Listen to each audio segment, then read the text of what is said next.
Good evening to all of you once again. एक बार फिर हम लोग चर्चा करेंगे इलाहाबाद यूनिवर्सिटी के ग्रेड के संदर्भ में चर्चा कर रहे थे। एंड लास्ट टाइम पे हम लोगों ने कुछ टर्मिनोलॉजी के बारे में देखा। And now we are going to solve to discuss in the some important issues like the Gandhar school of thought and Mathura school of thought and so many other questions जो कि खासकर आपके एग्जामिनेशन पॉइंट ऑफ व्यू से important होंगे, जो exam में आ सकते हैं। इसमें सबसे ज़्यादा इंपॉर्टेंट हमने कल चर्चा किया था नागर शैली, बेसर शैली एंड द्रविड़ शैली सबसे ज़्यादा इंपॉर्टेंट है। मंदिर स्थापत्य कला की शैलियाँ और इम्पॉर्टेंट है। एक आ सकता है प्रागैतिहासिक कला, आगे बढ़ा देंगे। और अभी क्योंकि अगला जो सेगमेंट है वो आपका प्री हिस्ट्री है, आपका उसके बाद मेसोलिथिक है, न्योलिथिक है, कैलकोलिथिक है एंड आयरन एज। वो शुरू करेंगे तो एक ही दिन सब पढ़ाएंगे। उसी में आपको बता देंगे प्रागैतिहासिक कला क्या होती है, उस पर क्या क्या लिखना है, उस पर कंटेंट भी आपको हम प्रोवाइड कर देंगे। ओके, जो फिलहाल हमको जिन लोगों ने मैसेज किया व्हाट्सएप पे, हमने काफ़ी लोगों को क्वेश्चन प्रोवाइड करा दिया है। आप भी हमसे कॉन्टेक्ट कर सकते हैं 93 36 52 अगेन 52 18 9336 525218। नाम तो सुना ही होगा। ओके, चलिए हम लोग भी चर्चा करेंगे।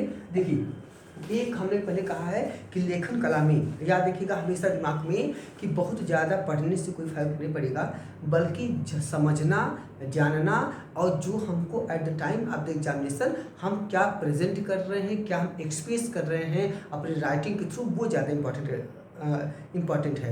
तो इस दृष्टिकोण से अगर देखा जाए तो आपको इस दृष्टिकोण से पढ़ना चाहिए कि हमारे पास अधिक से अधिक फैक्चुअल बातें हों, हमारे पास एक सिस्टमेटिक आर्डर होना चाहिए। हम बहुत ज़्यादा 75 शब्द में या हम 150 वर्ड में बहुत ज़्यादा कोई समीक्षा नहीं कर पाएंगे, ठीक है। तो ज़्यादातर इन्फॉर्मेटिव अप्रोच आपका होना चाहिए सिलेक्शन के लिए, ठीक है। केवल 400 का जो क्वेश्चन है वह भी मुश्किल से आपका 2 से ढाई पेज होगा। अब 2 से ढाई पेज भी बहुत ज़्यादा आप समीक्षा करेंगे तो ये सपोज कीजिए कि जो भी बच्चा एमए करके गया है, नेट है या जेआरएफ है, हाँ, तो उसको सभी को इतना पता है कि वर्ण व्यवस्था है, आश्रम व्यवस्था है, उपास्य इतिहास लेखन है, तो कुछ न कुछ वो भी लिखेगा। कोई काफ़ी छोड़ के आएगा नहीं, सामान्यतः जो अच्छे स्टूडेंट्स हैं, ठीक है। लेकिन उनमें बेस्ट वो है जो कंटेंट के साथ लिखेगा, जो बहुत सारे फैक्ट्स के साथ लिखेगा, जो हिस्टोरिकल फैक्ट्स देगा, हिस्टोरिकल मेथड्स का पालन करेगा, जिसमें हिस्टोरिसिटी होगी, जो साक्ष्य सापेक्ष लिखेगा, तार्किक लिखेगा और जो अनावश्यक बातें नहीं लिखेगा, उसी का सिलेक्शन होगा। तो आपको उसी अप्रोच से लिखना है। तो हमेशा क्या कीजिएगा, हर क्वेश्चन का अपना एक कोडिंग करिए जो क्वेश्चन आपके लिए इंपॉर्टेंट हो सकते हैं। जैसे कि हमने कहा Gandhar school of thought, very very important question. अब देखिए कैसे आप इसको कोडिंग कर सकते हैं। गंधार कलाम क्या लिखना है, गंधार कलाम पहला आपका टॉपिक हो गया विस्तार क्षेत्र, पहला गंधार कलाम। दूसरा आपका नामकरण, अभी सब बारे में बता दे रहे हैं, ठीक है। तीसरा आपका हो गया संरक्षक शासक, किन लोगों ने गंधार कला को संरक्षण दिया, तो संरक्षक शासक, क्योंकि बहुत डीपली नहीं पढ़ाएंगे, हम इसको पढ़ा भी चुके हैं, आप वहाँ से वीडियो देख सकते हैं। और हम यहाँ पे एकदम बिल्कुल कोडिंग की तहत, एक फ्रेमिंग के तहत आपको पढ़ाएंगे ताकि आप एग्जाम में अच्छा लिख पाइए। अगला है विषय संबंधी कथानक, मतलब किस विषय पे यहाँ की कलाकृतियाँ बनाई गई हैं। अगला है आपका निर्माण सामग्री, मतलब होता है कि किस प्रकार के मॉन्यूमेंट्स या किस प्रकार के पत्थर इसको बनाया गया है, निर्माण सामग्री इसका क्या है, मटेरियल क्या है। और इसके बाद हो सकता है कि इसकी मूल विशेषताएं क्या होती हैं, इसके मेन फीचर्स, इस कला शैली की प्रमुख विशेषताएं क्या हैं। और एक और अंतिम लिख दीजिएगा इसकी उत्तर जीवता क्या है, मतलब अन्य संस्कृतियों को, अन्य कलाकृतियों को इसने क्या का मतलब क्या उसने योगदान दिया, उनका इम्पैक्ट क्या डाला, प्रभाव क्या डाला, उनसे अन्य संस्कृतियों को क्या मिला। अब देखिए हम गंधार कला की बात करेंगे। आपको पता है गंधार कला मरणोत्तर काल में विकसित एक महत्वपूर्ण कला है, जिसमें सिकंदर के जो उत्तराधिकारी थे इसकी भूमिका हो सकती है। हर समझिएगा, हर क्वेश्चन की एक भूमिका हो, चाहे वो 4 लाइन का हो चाहे 2 लाइन का हो, दिमाग में हो कि हर क्वेश्चन का एक फ्रेमिंग होना चाहिए। अनावश्यक डायरेक्ट क्वेश्चन कभी नहीं शुरू कीजिए, 2 ही लाइन लिखिए, 3 ही लाइन लिखिए, लेकिन उसकी फ्रेमिंग जरूर लिखिए। कितने, कम से कम 150 वर्ड के लिए और 400 वर्ड्स के लिए, 75 वर्ड्स के लिए नहीं। चलिए, भूमिका क्या है कि ऐसा माना जाता है कि मरणोत्तर काल में विशेषतः सिकंदर की मृत्यु के पश्चात जब सिकंदर के साम्राज्य का बंटवारा उसके उत्तराधिकारियों में हुआ, खासकर treaty of Triparadisus and treaty of Babylon की संधि और ट्रिपेंडिस की संधि के माध्यम से उनके उत्तराधिकारियों में उनके समाज का बंटवारा हो गया। तो जो लोग बैक्टीरिया आदि के क्षेत्रों में आए, उन्होंने जिस संस्कृति को विकसित किया, जिस संस्कृति को संरक्षण दिया, उसे कहते हैं हेलेनिक संस्कृति या हेलेनिस्टिक संस्कृति। और इसी हेलेनिस्टिक संस्कृति के साथ मिलकर भारत के पश्चिमोत्तर क्षेत्र में जिस कला शैली का विकास मरणोत्तर काल में हुआ सिकंदर के बाद, उसे कहते हैं हेलेनिस्टिक कला या उसे कहते हैं हम गंधार कला। क्योंकि इस कला शैली में मुख्यतः इस कला शैली में मुख्यतः हम देखते हैं कि बौद्ध धर्म के कथानक अधिक बनाए गए हैं, इसीलिए इसे बुद्धिस्ट कला के रूप में जानते हैं। लेकिन बुद्धिस्ट कला जो है वह रोमन प्रभाव के साथ दिखाई देती है, ग्रीक प्रभाव के साथ दिखाई देती है, इसीलिए इसका नाम रखा गया है ग्रीको बुद्धिस्ट। ठीक है, इसका एक नाम जो प्रस्तावित हुआ है वह है ग्रीको बुद्धिस्ट कला, जिसे लैटिनर महोदय ने कहा है। अगला देखिएगा, इसे स्मिथ ने हेलेनिस्टिक कला कहा है। ठीक है, हाँ, लेकिन वास्तव में देखा जाए इसमें भारतीय और हेलेनिस्टिक दोनों के तत्व मिलते हैं, इसीलिए इसका नामकरण जो है वह भारतीय हेलेनिस्टिक कला होना चाहिए। चलिए, जितना हम बताएंगे कम बताएंगे उतना ही आप व्याख्या कर लीजिए बस। अगर इस कला शैली के केंद्रों की बात करें, इसका विस्तार क्षेत्र देखिए कि यह कहाँ कहाँ पे हमको इसका विस्तार प्राप्त होता है। तो अगर विस्तार क्रम के दृष्टिकोण से देखें तो इस कला का जो के मुख्यतः जो साक्ष्य हैं वह आपके पश्चिमोत्तर भारत के क्षेत्रों में, पाकिस्तान के क्षेत्रों में और अफगानिस्तान के क्षेत्रों में मुख्यतः प्राप्त होते हैं। इसमें पाकिस्तान में जो पेशावर का क्षेत्र है, पाकिस्तान का जो स्वात घाटी का क्षेत्र है, पाकिस्तान का जो जलालाबाद है, बजौरा का क्षेत्र है, ठीक है, ये और भारत का उत्तर पश्चिमी पंजाब का क्षेत्र, इन्हीं क्षेत्रों में गंधार कला से संबंधित कलाकृतियाँ प्राप्त होती हैं, इसीलिए ये गंधार कला का विस्तार क्षेत्र है। ठीक, तो ये सब बताइएगा कहाँ कहाँ इसका विस्तार हुआ है, एकदम टू द पॉइंट चलिएगा। क्लियर, हमने अभी नामकरण बता दिया, ये बता दिया, भूमिका तो बता दिया, मौर्य काल में विकसित कला शैली है। चलिए, संरक्षक शासक, गंधार कला को मूलतः किसने संरक्षण दिया? अगर गंधार कला के संरक्षण की बात करें तो इन क्षेत्रों में जिन लोगों ने, जिन राजवंशों ने राज्य किया, उन्हीं ने गंधार कला को विकसित किया और गंधार कला को संरक्षण दिया, जिसमें एक प्रमुख वंश है अक्कादी वंश है, इसमें आपके यूनानी हैं, इसमें आपके मौर्य हैं, जो आपके बैक्टीरिया में यूनानी वंश आए थे, जो बेसिकली आप डिमेट्रियस वंश कहते हैं, यूथिडेमस वंश कहते हैं, जिसे आप यूक्रेटाइडिस वंश कहते हैं, जहाँ यूक्रेटाइडिस हुए, एंटियाल्किडस हुए, डिमेट्रियस हुए, मेनांडर हुए, स्टेटो प्रथम हुए, स्टेटो द्वितीय हुए, अगाथोक्लिया हुई, बहुत सारे हैं, तो ये लोग हुए। तो कौन हो गए? एक अक्कादी वंश वालों ने संरक्षण दिया, दूसरा यूनानी वंश वालों ने दिया, तीसरा मौर्य वालों ने इसको इन क्षेत्रों को संरक्षण दिया, शक वालों ने दिया, पहलव वालों ने दिया और कुषाण वंश ने दिया। ठीक है, इसमें सबसे ज़्यादा जो संरक्षण दिया है वह दिया है शक और कुषाण। इन्हीं के नेतृत्व में मुख्यतः जो इसके पैट्रोन हैं, इन्हीं के नेतृत्व में गंधार कला शैली का विकास मुख्यतः हुआ है। यही पॉइंट लिखते जाइए, आपका 200 शब्द आराम से हो जाएगा। अगर विषय संबंधी कथाएं बताएं, किन विषयों का, ठीक है, किन विषयों के चित्रण, किन विषयों के कथानक का यहाँ पे चित्रण मिलता है। तो अगर कथानक के चित्रण की बात करें तो यहाँ पे सर्वाधिक जो चित्र प्राप्त होते हैं, मतलब मूर्तियाँ प्राप्त होती हैं, वे बौद्ध धर्म से संबंधित है, इसीलिए इसे बुद्धिस्ट कला भी कहता है।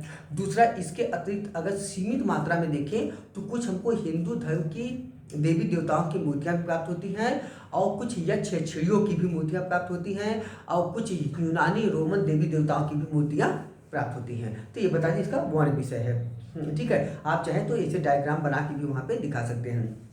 अगर निर्माण सामग्री की बात करें तो यहाँ पे किस प्रकार के पत्थर का प्रयोग होता है, तैयार किएगा। कला शैलियों, जब कलात्मक विशेषताएं लिखिए तो हमेशा तकनीकी पक्ष, उसके पत्थर का प्रयोग, उसमें कौन कौन सी कलाकृतियों का प्रयोग है, कौन किस टेक्निक से बनाया जाता है, उसका नाप जो क्या है, उसमें किस प्रकार के पत्थर का प्रयोग है, किस प्रकार के मॉन्यूमेंट्स का प्रयोग हुआ है, उन पे हमेशा फोकस कीजिएगा, केवल कहानी में लिखिएगा।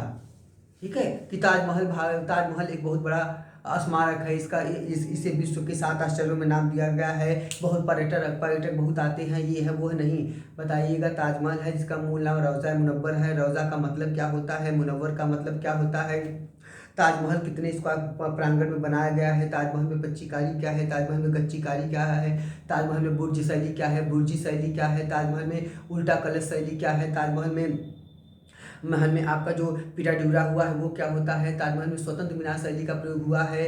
हाँ, उसके बाद ताजमहल चारबाग शैली बनाई गई है। ताजमहल जो है वो चार मीनार शैली पे है, चारबाग शैली पे है। ये सब टेक्निक बताइए उसकी विशेषता क्या होती है, क्यों करके कैसे बनाया गया वो बताइए, उसकी नींव कैसी है, ये अनावश्यक बातें न बताइए। तो उसी तरह कलाकृतियाँ को जब भी उल्लेख कीजिए तो हमेशा टेक्निकल जो एस्पेक्ट होते हैं उन्हीं पर जोर दीजिएगा। चलिए, निर्माण सामग्री देखिए, इन क्षेत्रों में जहाँ पे गंधार कला का विकास हुआ, मतलब जहाँ पे गंधार जैसी मूर्तियाँ मिलती हैं वे गंधार कला के क्षेत्र माने जाते हैं। अगर देखा जाए तो इन क्षेत्रों में मुख्यतः नीले और भूरे रंग की स्लेटी पत्थर थे। वो पत्थर जो थे थोड़े से नीले भूरे रंग के पत्थर थे। तो निर्माण सामग्री क्या हो गई, या ये जरूर याद रखिएगा, ये ऑब्जेक्टिव भी आ सकता है, नीले भूरे रंग के स्लेटी पत्थर। ठीक, इन्हीं पत्थरों पर बुद्ध के चित्र, बोधिसत्व के चित्र, रोमन देवताओं के चित्र, हिंदू देवी देवताओं के आदि चित्र जो होते हैं वो प्राप्त होते हैं। और इसके अतिरिक्त जो है कुछ चित्र जो हैं चूना और जो बालू होता है, ठीक है, चूना और बालू को मिश्रित करके एक प्लास्टर स्तूप बनाते हैं और कहीं कहीं चूना के साथ पकी हुई मिट्टी का प्रयोग करते हैं। तो उसके माध्यम से चित्र बनाते थे। चूना और पकी मिट्टी और चूना और बालू को मिला के बनाया गया प्लास्टर, जिसे प्लास्टर स्तूप कहते हैं वो। तो चूना बालू और उसके बाद चूना और पकी मिट्टी को मिला के बनाते थे। और ज़्यादातर बनाए गए हैं नीले भूरे रंग के स्लेटी पत्थर। इतना 3 जगह बताइएगा, चूना प्लस बालू का प्लास्टर का प्रयोग हुआ है। अब हुआ है अगला चूना प्लस पकी मिट्टी, इनको मिला के बनाया गया। ठीक, तो ये 3 प्रमुख जो है निर्माण सामग्रियां हैं। अब देखिए, डेटा आप पूरा आधा पेज में 1 पेज भर के रख लीजिए, इसी के ऊपर बार बार याद कर लीजिए और वहां पर जाके इसी की व्याख्या कर दीजिएगा। आप 5 पेज पढ़ेंगे तो कभी अच्छा नहीं लिख पाएंगे। आप 1 पेज पढ़ के बेहतरीन जाएंगे, हर चीज़ों को कंपाइल करके 1 पेज में लिखेंगे तो आप बेहतरीन उसका 2 पेज 3 पेज 4 पेज अपने मन से कर सकते हैं, जहाँ जैसी जरूरत हो। कम है तो 60 में, क्योंकि पूरी बौद्धिकता आपकी तभी दिखेगी जितना आप 60 में लिख सकते हैं। चलिए, अब चर्चा करेंगे थोड़ा।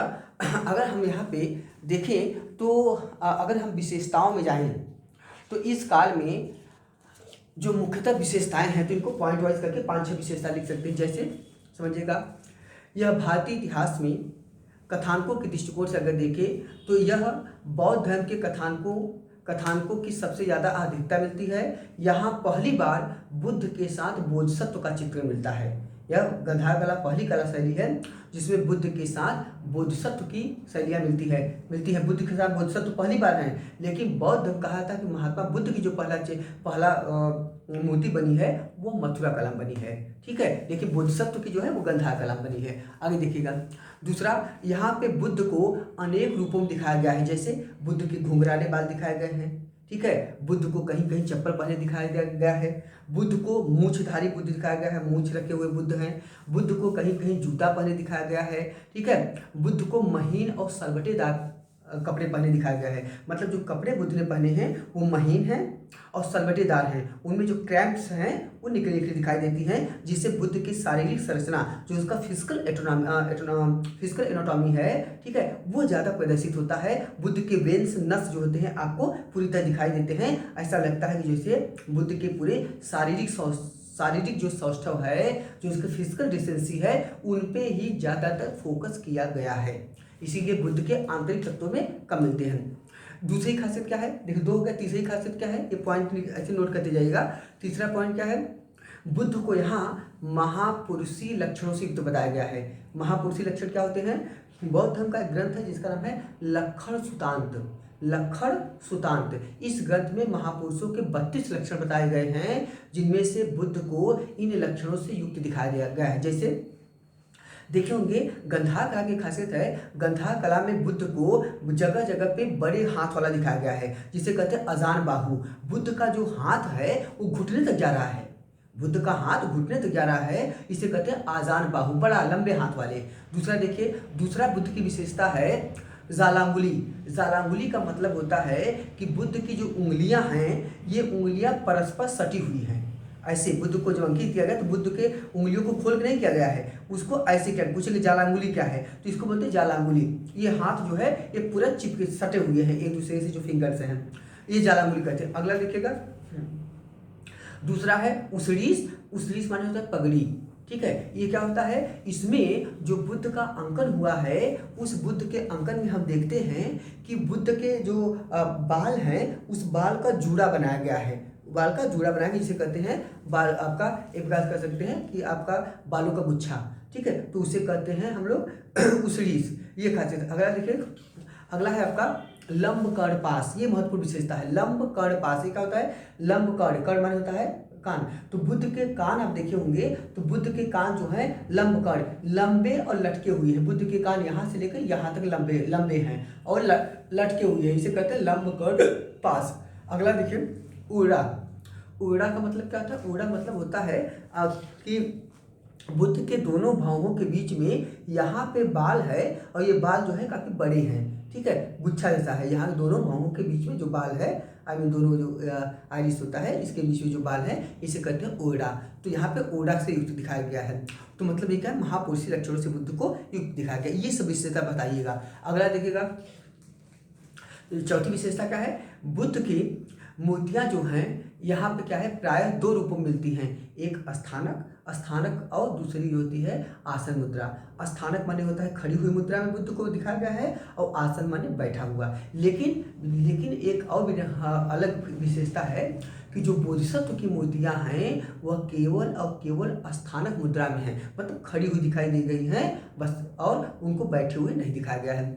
अगला दिखाई देते हैं एक बात, बुद्ध, एक दूसरी खासियत है, बुद्ध के कंधों पर दोनों कंधों को ढकती हुई संघाटी है, जबकि बोधिसत्व की मूर्तियों में यह काखा सोती स्टाइल में है। ये क्या है समझिएगा, बुद्ध संघाटी का मतलब होता है एक प्रकार का समझिए जैसे होता है रॉपर, दुपट्टा जैसा होता है, या सॉल कर सकते हैं, दुपट्टा या साल जैसा होता है। ये क्या कहते हैं, बुद्ध के दोनों कंधों पे उसको डाला गया है, इसे कहते हैं आप लोग संघाटी दोनों कंधों को ढकती है, दोनों कंधों ढक रही है, ठीक है। लेकिन क्या है कि अगर हम अब बोधिसत्व की मूर्तियों में देखें तो ये क्या है, काखा सोती स्टाइल में है। काखा सोती छोटा सा है।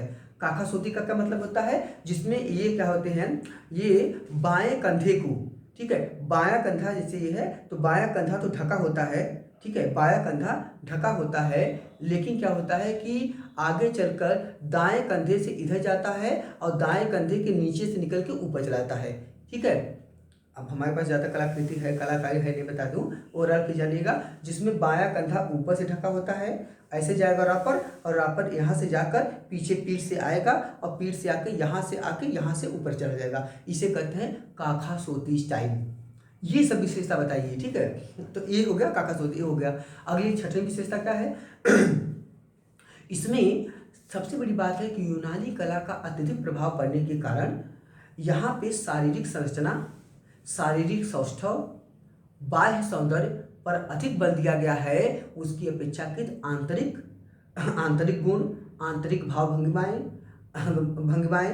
और जो बौद्धिकता जो भावनात्मक अभिव्यक्ति है वह अभिव्यक्ति हमको यहाँ पे देखने को नहीं मिलता है। तो इसकी ये महत्वपूर्ण खासियत है। इसीलिए कुछ लोग कहते हैं कि ऐसा लगता है कि इस शैली के कलाकार के पास यूनानी हाथ था किंतु भारतीय हृदय था। मतलब बनाया तो मूर्ति भारतीयों का, लेकिन जो टेक्निक बनाने की रही है, जो उसका बाह्य पक्ष रहा है, वह क्या रहा है, वह आपका यूनानी स्वरूप का हो गया है, ठीक है। ये महत्वपूर्ण खासियत है। इसीलिए बुद्ध की जो मूर्तियां हैं यूनानी देवता अपोलो जैसी लगती हैं। एकदम शारीरिक संरचना बहुत है, विशाल काय, आदम काय शरीर में इनको दिखाया जाता है। इसमें भाव भंगिमा वास्तविकता का जो है अभाव दिखाई देता है, ठीक है। यद्यपि कुछ मूर्तियां जो है बड़ी बेहतरीन भी हैं, जैसे एक मूर्ति है बुद्ध की तपस्या मूर्ति, बहुत अच्छी मूर्ति है, ठीक है, ये बहुत फेमस है। इसी तरह एक लाहौर संग्रहालय में है उनकी एथिना की मूर्ति, रोमन देवी है, एथिना की मूर्ति है जो बड़ा बेहतरीन है, जिनके सर पे टोप है, हाइट रखा गया है, हाँ, और हाथों में बर्छा लिए हैं। बीएस अग्रवाल ने इस मूर्ति को गांधार कला की सर्वोत्तम मूर्ति कहा है। तो एक बुद्ध के तपस्यारत बुद्ध का बता सकते हैं, दूसरा बता सकते हैं उनकी देवी एथिना की मूर्ति जो लाहौर संग्रहालय में है, जिसे बीएस अग्रवाल ने गांधार कला की सर्वोत्तम मूर्ति कहा है। अब थोड़ा सा ठीक है, ये सब हो गया विशेषता। अगर उत्तर जीवता की बात करें, जो इसका रेलेवेंस रहा आगे चल के, क्या ये खत्म हो गई कि किसी प्रभावित किया, तो वास्तव में अगर देखा जाए तो गांधार कला ने आगे चलकर इसकी प्रभाविता अनेक देशों में देखी जाती है, जैसे चाइना में, मंगोलिया में, तुर्की में, कोरिया में, जापान में, इन सब क्षेत्रों में हमको मुख्यतः दिखाई देती है। जॉन मार्शल कहते हैं कि संभवतः 4th शताब्दी ईस्वी में गांधार कला का विलोप हो गया। ठीक, तो ये आपका गांधार कला के बारे में महत्वपूर्ण जानकारी है। अब अगला देखते हैं मथुरा कला। याद रखिएगा, गांधार कला और मथुरा कला ये जो है बहुत ही इंपॉर्टेंट क्वेश्चन है और 100% आपके लिए आ भी सकता है। अगर कुषाणकालीन कला आएगा तब भी आप इसको लिखेंगे, अगर गांधार कला आएगा तब भी आप इसको लिखेंगे, मथुरा आएगा तब भी आप लिखेंगे। ठीक है, चलिए अब गांधार का मथुरा देखिए कैसे लिखना है। सेम टॉपिक के अंतर्गत ये भी लिखना है और इसी को आधे आधे पेज में 25-30 क्वेश्चन जो खास है उन सबको कोड कर लीजिए। जो क्वेश्चन आपके पास नहीं है, हमने सारे क्वेश्चन पढ़ाए यूट्यूब पर, आप चाहेंगे तो हमसे व्हाट्सएप पर भी कुछ क्वेश्चन ले सकते हैं जो महत्वपूर्ण हो। सारे क्वेश्चन को आप क्या कीजिए, 25-30 खास क्वेश्चन को सब कोडिंग कर लीजिए, 30-40 क्वेश्चन को। उसमें से आपके 400 शब्द भी आ सकते हैं और 75 शब्द भी हो सकते हैं और 150 शब्द के लिए, और उन्हीं को उसी कोडिंग को याद कर लीजिए और उसी की जाके व्याख्या कर दीजिए। ये पढ़ने का सबसे सरल और आसान तरीका होता है। ठीक है, चलिए अगला मथुरा कला। तो हमने पहले कहा मथुरा कला में देखिए, पहला होगा भूमिका, जैसे सबका होता है, तो पहला हो गया भूमिका। दूसरा हो गया आपका विस्तार क्षेत्र। मथुरा कला का विस्तार कहाँ कहाँ हुआ है, इसे बोलते हैं विस्तार क्षेत्र, विस्तार क्षेत्र। अब तीसरा है भाई विषय सामग्री, किस विषय किस कथानक पे इनके चित्र बनाए गए हैं। तो आपका हो गया विषय, मथुरा कला का विषय। ठीक है, विषय सामग्री कर सकते हैं या नहीं, तो विषय इसे कर सकते हैं विषय सामग्री, किस विषय बनाया गया है, या कथानक, किस कथानक के का चित्रण इसमें किया गया है। ठीक, अगला देखते हैं। इसके बाद आपका है संरक्षक शासक। पहले भी कर लीजिए, ज़्यादा अच्छा रहेगा, पहले कर लीजिए संरक्षक शासक। मथुरा कला का जो विकास इन क्षेत्रों में हुआ उसको किन शासकों ने संरक्षण दिया है, संरक्षक शासक। फिर आप कर लीजिए विषय, मथुरा कला के विषय या कथानक, किन विषयों या कथानकों पे इनके चित्र बनाए गए हैं और मतलब मूर्तियाँ बनाई गई हैं। तीसरा देख लीजिए निर्माण सामग्री, किस प्रकार के पत्थर का इन लोगों ने प्रयोग किया है, निर्माण सामग्री। अब फिर आप लिख दीजिए प्रमुख विशेषताएं। ठीक है, इनकी क्या विशेषताएं हैं, तो प्रमुख विशेषताएं इनकी क्या है, 5, 6, 7। आप चाहेंगे तो 400 और 20 को लिख सकते हैं इन सबको। अंतिम है इनकी उत्तर जीविता क्या है, इनकी देन क्या है, उत्तर जीविता। अब आगे देखिए गांधार कला के विपरीत अगर देखा जाए, गांधार कला के विपरीत मथुरा कला जो है, यह यद्यपि गांधार और मथुरा कला एक साथ विकसित नहीं हुआ है।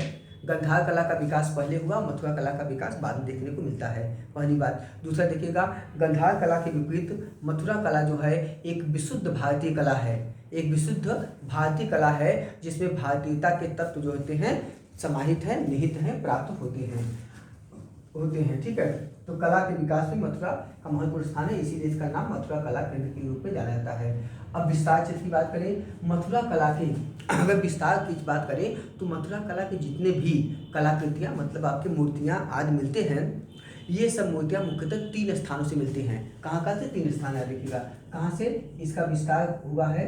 पहला हुआ है कंकाली टीला में, दूसरा हुआ है आपका जमालपुर कटरा में, और तीसरा इसका विकास हुआ है आपका कचहरी में, ठीक। ये कंकाली टीला जो है, कंकाली टीला से मुख्यतः जैन धर्म के साक्ष्य मिलते हैं। कंकाली टीला से आपके मुख्यतः जैन धर्म के साक्ष्य प्राप्त हो रहे हैं और जमालपुर कटरा से बौद्ध धर्म के साक्ष्य मिलते हैं। मतलब जैन मूर्तियाँ आपकी कहाँ से प्राप्त हो रही है? कंकाली टीला से, पूछ सकता है। और बौद्ध मूर्तियाँ कहाँ से मिल रही हैं? आपके जमालपुर कटरा से। और हिंदू देवी देवताओं की मूर्तियाँ कहाँ से मिल रही हैं? आपका मिल रही कचहरी में। ये 3 प्रमुख साक्ष्य मिलते हैं, ठीक। तो ये एक तो अब ये देखते हैं, आगे देखते हैं। 3 महत्वपूर्ण केंद्र हैं। अब संरक्षक शासक की थोड़ा बात करें कि मथुरा कला को संरक्षण के लोगों ने दिया। मथुरा कला शैलियाँ जो हैं, यद्यप जो हैं ये मौर्य काल से ही इनका शुरुआत हो गया था, लेकिन वास्तविक इनको जो संरक्षण दिया गया है वह शुंग सातवाहन काल इसका विकास हुआ है। तो इसे कह सकते हैं मथुरा कला का जो विकास हुआ है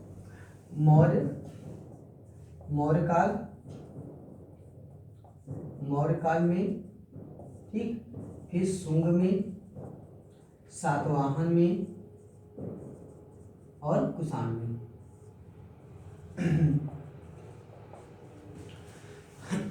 ठीक है, तो मतलब हो गया कि मौर्य शासक, शुंग, सातवाहन और कुषाण शासकों ने मुख्यतः मथुरा कला को संरक्षण दिया। इन्हीं के समय में इस कला शैली का मुख्यतः विकास देखने को हमको प्राप्त होता है। अब आगे चर्चा करेंगे फिर हम लोग। अब चर्चा करेंगे विषय सामग्री। विषय सामग्री क्या मतलब है कि मथुरा कला में किन कथानकों को लेकर मूर्तियों का निर्माण किया गया है, इसे कहते हैं विषय सामग्री। तो विषय सामग्री मथुरा कला में क्या है? देखिए, सबसे प्रमुख क्या है मथुरा कला में? जैन मूर्तियां हैं, जैन हो गई। बौद्ध मूर्तियां हैं तो बौद्ध हो गई। हिंदू देवी देवताओं की मूर्तियां हैं तो एक कथानक है हिंदू देवी देवताओं की मूर्तियां हो गई ये। और यह भारतीय इतिहास का पहला केंद्र है जहाँ पे शासकों की मूर्तियां मिलती हैं। शासकों की मूर्तियां, या इसे कह सकते हैं आपका मानव मूर्तियां या कुषाण नरेशों की मूर्तियां। तो यहाँ पे इनकी मूर्तियां प्राप्त हो रही है। तो ये एक ही विशेष सामग्री। अब इसको आप बढ़ा चढ़ा के लिखेंगे, ऐसे लिखेंगे कि इस कला केंद्र से मुख्यतः जैन धर्म की महत्वपूर्ण अनेक मूर्तियों का निर्माण कराया गया है। इसी के साथ साथ बौद्ध धर्म की मूर्तियां बनवाई गई हैं। अगर उसी के साथ कचहरी से हिंदू देवी देवताओं की बहुत सारी मूर्तियाँ प्राप्त होती हैं, जिससे पता चलता है कि इनकी मूर्तियाँ बनाई जाती थी। तो आप चाहे जितना विस्तार करें, लेकिन हमारा मतलब ये है कि अगर आपके पास कंटेंट हो, ठीक है, तो आप इतनी बातों को केवल 2 लाइन 1 लाइन में लिख के खत्म कर दीजिए, तो और ज़्यादा इम्पैक्टफुल होगा, और ज़्यादा आप अच्छा लिखेंगे, और ज़्यादा अच्छा लगेगा पढ़ने वाले को। ठीक, हमेशा जब भी कुछ लिखिए तो ये हमेशा ये सोचा कीजिए कि जो पढ़ेगा इसको, उसको ये कैसा लगेगा। ठीक है, तब आप और बेहतरीन अपने में इम्प्रूवमेंट करेंगे। चलिए, तो ये हो गया आपका। आगे निर्माण सामग्री। देखिए, हमने कहा था कि गंधार में नीले भूरे रंग के स्लेटी पत्थर का प्रयोग हुआ था, और चूना और पक्की मिट्टी का प्रयोग हुआ था, चूना बालू आदि का प्रयोग हुआ था। यहाँ पे थोड़े से अलग है, यहाँ पे लाल बलुआ चिट्टीदार पत्थर का प्रयोग हुआ है, जिसे कहते हैं रेड स्पॉटेड सैंडस्टोन। इसमें यहाँ पे बलुआ लाल पत्थर, ठीक है, बलुआ लाल चिट्टीदार पत्थर कर सकते हैं पूरा, बलुआ लाल चिट्टीदार पत्थर, इसको याद रखिएगा, चिट्टीदार पत्थर, इसको बोलते हैं रेड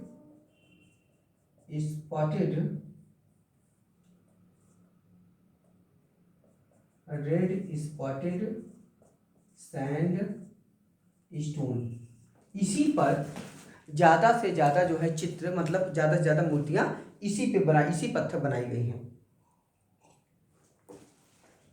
ठीक, आगे देखते हैं। अब थोड़ा सा बात करेंगे, अगर विस्तार की बात करें तो यह पहला, इसकी विशेषता क्या, कई विशेषता है।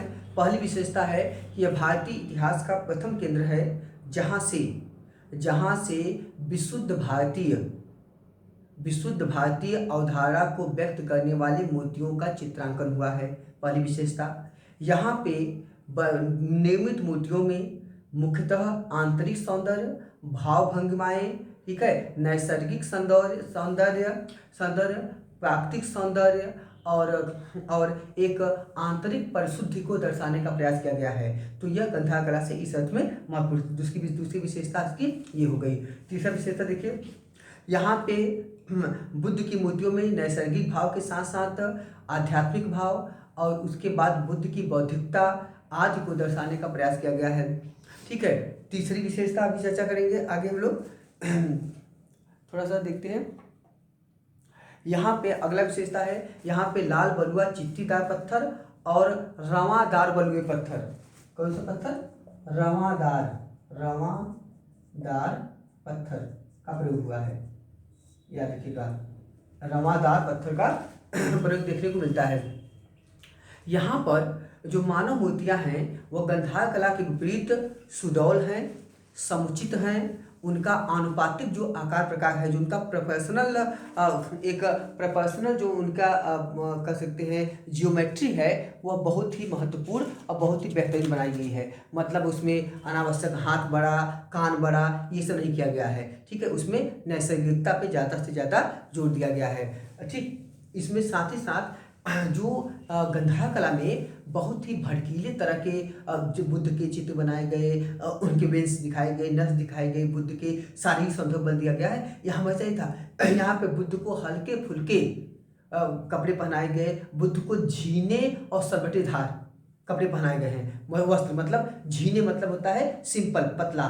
ठीक है, पतला उनको कपड़ा पहनाया गया है और सरबटेदार हैं, सरबटे हैं, क्रैम्प ऐसे से जो भी हो। ठीक है, दूसरा, यहाँ की मूर्ति, चौथी विशेषता पची है, यहाँ की मूर्तियों में स्पष्ट भाव भंगिमाएं प्राप्त होती हैं और आंतरिक सौंदर्य प्राप्त होता है और लोकोत्तर इस संसार से अलग और आध्यात्मिक भाव की अभिव्यक्ति हमको देखने को मिलती है। बुद्ध को इसलिए जगह जगह पे कई जगह पे अर्धनिमीलित आंख के साथ दिखाया गया है। अर्धनिमीलित क्या होता है? Half closed eyes. मतलब बुद्ध जो आंख है ये आधा खोले, हम तो खोले नहीं पाएंगे था। ठीक है, तो आधा बुद्ध को खोले हुए आंख दिखा, आधा खोले आधा बंद करके बुद्ध को दिखाया गया। इसे कहते हैं हाफ क्लोज्ड आइज। ठीक है, जो बुद्ध की बौद्धिकता और उनमें की एक आंतरिक सौंदर्य को दर्शाता है। यहाँ की कलात्मकता में अगली विशेषता है, यहाँ की कलात्मक सामग्रियों में एक सादगी दिखाई देती है। यहाँ की कलात्मकता में एक सूक्ष्मता दिखाई देती है और अद्भुत मिश्रण है। मतलब है जो भी वस्तु, जो भी कथानक बनाए गए हैं उनमें उनके स्ट्रक्चर में जो है बेहतरीन समानुपातिक, ठीक है, बेहतरीन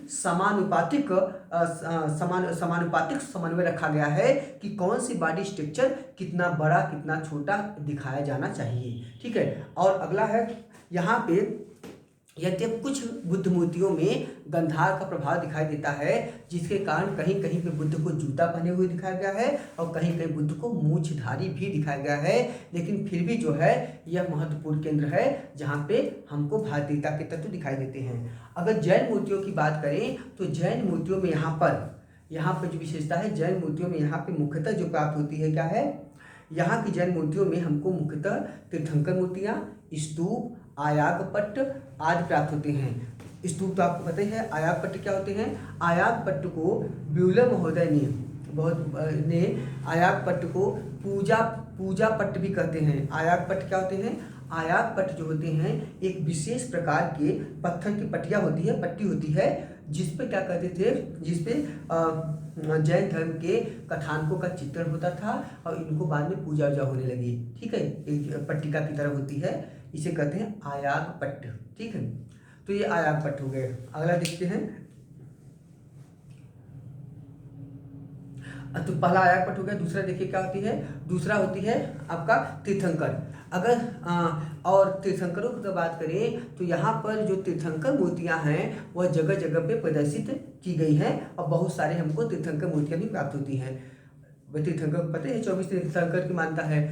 अगला जो स्तूप बनाए गए हैं वो स्तूप दो प्रकार के हैं, एक है वेस्टर्नी युक्त, वेस्टर्नी माने होता है चहारदीवारी युक्त, और कुछ है वेस्टर्नी रहित जहाँ चहारदीवारी नहीं बनाई गई, तो वेस्टर्नी युक्त एंड वेस्टर्नी रहित, ये विशेषता है। इसी के साथ साथ मथुरा के उसके पास कहीं कहीं जो होते हैं, जो वेदिका स्तंभ हैं, जो चहारदीवारी के पास जो जगह जगह पिलर्स बनाए गए हैं, वे बड़ा महत्वपूर्ण है। उनमें जो एक भूतेश्वर मंदिर है, भूतेश्वर मंदिर, ठीक है, भूतेश्वर मंदिर के जो बाउंड्री बनाई गई है, एक स्तंभ बनाए गए हैं, पिलर्स, उस पर बहुत सारी नवयौवना नारियाँ जो मिडिल एज की कह सकते हैं, यूथनेस एज की जो गर्ल्स हैं, उनका बहुत अच्छा चित्रण किया गया है। उनकी कई मुद्राओं का, उनके कई जो होते हैं पोजेस का वहाँ पे चित्रांकन देखने को मिलता है। बेहतरीन है भूतेश्वर मंदिर का।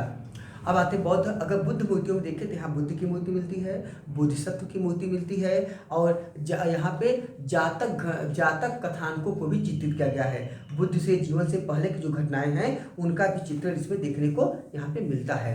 ठीक है, याद रखिएगा बुद्ध के जीवन का जो पहला चित्र है किस कलाकृति पे है, भरहुत स्तूप पे है, जिसका चित्र है जब इनकी माता महामाया जो थी, महामाया ने जब एक स्वप्न देखा था जिसमें एक हाथी उनके गर्भ में प्रवेश करता है, इस घटना को कहते हैं अवक्रांति। क्या कहते हैं, अवक्रांति। ठीक, तो यह अवक्रांति की जो घटना है इसका चित्र कहाँ मिलता है, पहली बार भरहुत स्तूप पे। ये घटना कहाँ मिलती है, ये जातक ग्रंथ में। तो यह बुद्ध के जीवन से पहले घटना है, बुद्ध का जन्म नहीं हुआ था, तो बुद्ध के जीवन से पूर्व की यह पहली घटना है जिसका दृश्यांकन हमको भरहुत स्तूप पे प्राप्त होता है। ये बड़ा इंपॉर्टेंट क्वेश्चन है। ठीक है, इसी प्रकार बुद्ध मूर्तियों में महोली से, कटरा से, अन्योर से, सारनाथ से, आदि से बहुत सारी प्रतिमाएं हमको प्राप्त होती हैं। अगर ब्राह्मण धर्म की बात करें, हिंदू धर्म की, तो यहाँ पे हमको शैव धर्म की मूर्तियाँ, वैष्णव धर्म की मूर्तियाँ, आपके शाक्त धर्म की मूर्तियाँ आदि अनेक मूर्तियाँ प्राप्त होती हैं। साथ ही साथ बहुत सारे मथुरा से यक्षछिड़ियों की भी मूर्तियाँ प्राप्त होती हैं। यक्षछिड़ियों के राजा माने जाते हैं कुबेर। ठीक है, तो यक्षछिड़ियों की भी मूर्तियाँ हमको यहाँ पे प्राप्त होती है, जैसे शक्र, मार, कुबेर, गंधर्व आदि। इसके अतिरिक्त अगर देखा जाए तो मथुरा में पहली बार मानव मूर्तियाँ मिलती हैं व्यक्ति की, उस मूर्तियों में मतलब शासकीय मानव मूर्तियाँ मिलती हैं, नहीं तो आप कहेंगे कि बुद्ध भी तो मानव थे। ठीक है, तो यहाँ पे क्या हुआ, यहाँ पे इन मूर्तियों को कहा जाता है पोर्ट्रेट स्टाइल कहा जाता है, पोर्ट्रेट स्टाइल आइडल्स। जो ये स्टैचूज बनाए गए हैं, इनमें से एक मथुरा का जगह है माट, मथुरा के माट नामक स्थान से हमको यहाँ से 3 शीर्ष विहीन, मतलब जिसमें सर नहीं है, शीर्ष विहीन अभिलेख युक्त जिसपे कुछ लिखा गया है वह प्रतिमा मिलती है, जिसपे प्रथम को लोग मानते हैं भीमकटफिसेस का है और दूसरे को मानते हैं कनिष्क का होगा या चस्टन का होगा। ठीक है, तो ये हमको साक्ष्य मिलता है। ठीक है, अफगानिस्तान का जगह है सुर्ख कोतल, यहाँ से भी कुषाणों के देवकुल का हमको साक्ष्य मिलता है। ठीक है, तो हो गया। एक अन्य महत्वपूर्ण विशेषता समझिएगा, मथुरा कला जब उत्तर भारत में विकसित हो रहा था तो उसी के साथ साथ दक्षिण भारत में अमरावती कला का विकास हो रहा था, जहाँ पे इक्ष्वाकु वंश के शासकों ने और सातवाहन शासकों ने इसको संरक्षण दिया। मथुरा कला के प्रमुख केंद्र अगर देखिए कौन कौन है अमरावती कला के, तो अमरावती, नागार्जुनीकोंडा, गोली, घंटसाल और जैगपट्ट। ठीक है, ये सब पूछ सकता है और ये सब हैं, लेकिन विषय वस्तु कथानक अगर देखा जाए तो मथुरा अमरावती बहुत अंतर है। अमरावती जो है वो सीधे आपका आंध्र प्रदेश था, वो वर्तमान में तेलंगाना में हो गया है। तो ऐसे कंडीशन देखिए, तेलंगाना दक्षिण भारत और फिर इधर उत्तर भारत, दोनों बहुत ज़्यादा भौगोलिक दूरी है। तो ऐसे क्या कारण थे कि मतलब है कि दोनों की मूर्तियों में बहुत ही ज़्यादा हमको साम्यता दिखाई देने को मिलती है। कहीं कहीं इतना ज़्यादा साम्यता है दोनों की मूर्तियों में कि कुछ इतिहासकार तो ये कहते हैं, ऐसा लगता है कि मूर्तियाँ मथुरा में बनाकर और बाद में ले जाकर अमरावती में रख दी गई। ठीक, जो अनंत कुमार स्वामी हैं जिन्होंने महत्वपूर्ण कार्य किया है, वह अमरावती कला को भारतीय कला का कोमल आनंदित पुष्प कहते हैं। अमरावती कला को भारतीय कला का कोमल आनंदित पुष्प कहते हैं। देखिए, मथुरा कला में और अमरावती कला में एक महत्वपूर्ण अंतर है, जो सबसे बेहतरीन अंतर है पूरे भारतीय इतिहास में। क्या है कि जहाँ पर आप देखे होंगे कि मथुरा गंधार में बुद्ध को संघाटी पहले ओढ़े दिया गया है, रॉपर मतलब शाल या दुपट्टा ओढ़े दिखा दिया गया है। यहाँ पे क्या है कि यहाँ पे एक बड़ी खासियत है कि यहाँ पे बुद्ध का चित्रण जो मिलता है अमरावती में, बुद्ध अपने बाएं हाथ से संघाटी को ऐसे पकड़े हुए हैं। बुद्ध को अपने बाएं हाथ से संघाटी को पकड़े हुए दिखाई दिया गया है, और यह पूरे भारतीय इतिहास में एकमात्र मथुरा में मिलता है और कहीं नहीं मिलता। सॉरी, पूरे भारतीय इतिहास में यह जो चित्रण है एकमात्र अमरावती मिलता है, इसके अलावा कहीं नहीं मिलता है, न मथुरा में न अन्य जगह पे। ये इसकी एक अपवादात्मक, एक एक्सेप्शनल जो होता है इसका फीचर है, स्पेशलाइजेशन है, जो कि अमरावती से प्राप्त होता है। ठीक है, ये आपका महत्वपूर्ण है। तो अमरावती कला होगा। तो मतलब कुल मिला के जो यह कला शैली है, यह एक महत्वपूर्ण कला शैली के रूप में विकसित हुई, और आगे चल के यह कला शैली, इसकी उत्तरजीविता देखिए अगर आगे चल के, तो आगे चल के इस कला शैली ने बहुत सारे देशों को प्रभावित किया, जिनमें से आपका जावा है, मलाया है, सुमात्रा है, दक्षिण पूर्वी एशिया है। ठीक है, और उसी के बाद में आपका श्रीलंका है। ठीक है, आदि जो देश हैं, मतलब समझिएगा कि जो नीचे के देश हैं भारत से, वह मथुरा कला से प्रभावित है, और जो ऊपर के देश हैं गंधार से प्रभावित हैं। जैसे गंधार में कौन कौन नीचे का, चाइना है, मंगोलिया है, जापान है, कोरिया है। इसी का नीचे एकदम उल्टा जाइए तो मथुरा कला से प्रभावित है। ये उत्तर जीविता है, तो गंधार मथुरा में से कोई आएगा। ठीक है, आज इतना ही पढ़ाएंगे, और कल हम लोग इसके आगे फिर चर्चा करेंगे इंपॉर्टेंट क्वेश्चन पे। Okay, thank you to all of you.